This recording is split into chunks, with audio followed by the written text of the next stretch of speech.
Commander SciFi trembled as the human delegation approached through the crystalline corridors of the Volani homeworld. Every instinct screamed at him to flee, to hide behind the protective barriers that had kept his people safe for millennia. The humans walked with that characteristic predatory grace that marked all Deathworld species. Confident, alert, deadly. For 3,000 years, the Volani had built their civilization on a simple principle. Avoid the Deathworlders at all costs. These beings emerged from planets so hostile that merely surviving required them to become apex predators. While the Volani evolved on peaceful meadow worlds with gentle rains and abundant fruit, Deathworlders fought gravity that could crush bones, weather that could kill in minutes, and ecosystems where everything wanted to eat them. The human leading the group was tall by Volani standards, with the forward-facing eyes of a hunter and the muscular frame of a creature built for conflict. Ambassador Elena Rodriguez moved with purpose, her dark hair pulled back severely, revealing the scars that marked her as a veteran of her species' endless wars. Behind her walked a diverse group, the pale, blue-eyed Marcus Thompson, whose steady gaze missed nothing, the dark-skinned Amara Williams, whose hands bore the calluses of someone who worked with dangerous machinery, and David Kim, whose deceptively calm demeanor couldn't hide the predator lurking beneath. "Honored Commander," Elena said, her voice carrying the strange harmonics that all human speech possessed.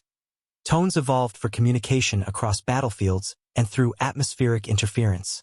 "We appreciate the Volani Council agreeing to this meeting." SciFi's translator struggled with the human language, a chaotic mixture of aggression and precision. The necessity is understood," he managed, his gill slits fluttering with anxiety. Around them, Volani citizens pressed against the transparent walls, their large, gentle eyes wide with fascination and terror. The crisis had begun 6 months ago when the Devourer fleet appeared at the galaxy's edge.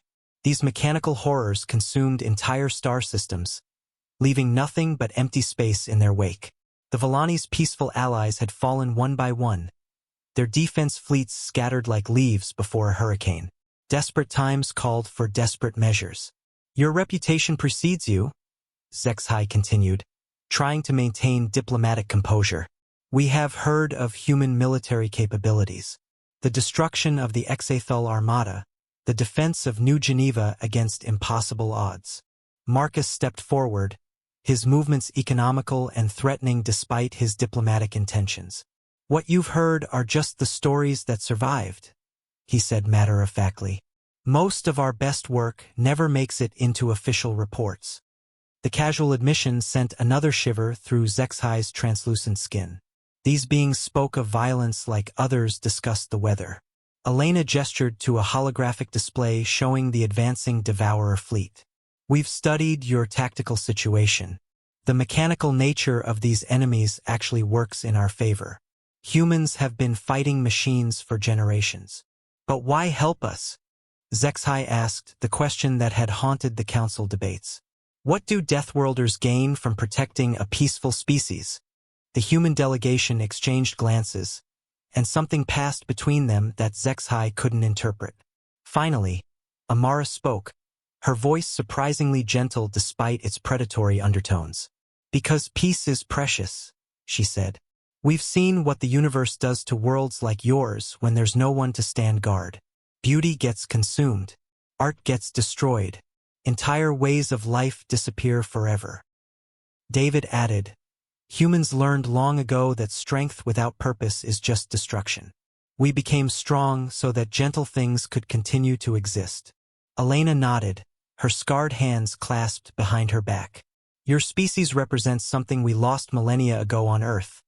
The ability to grow without conflict, to create without considering warfare, to dream without nightmares.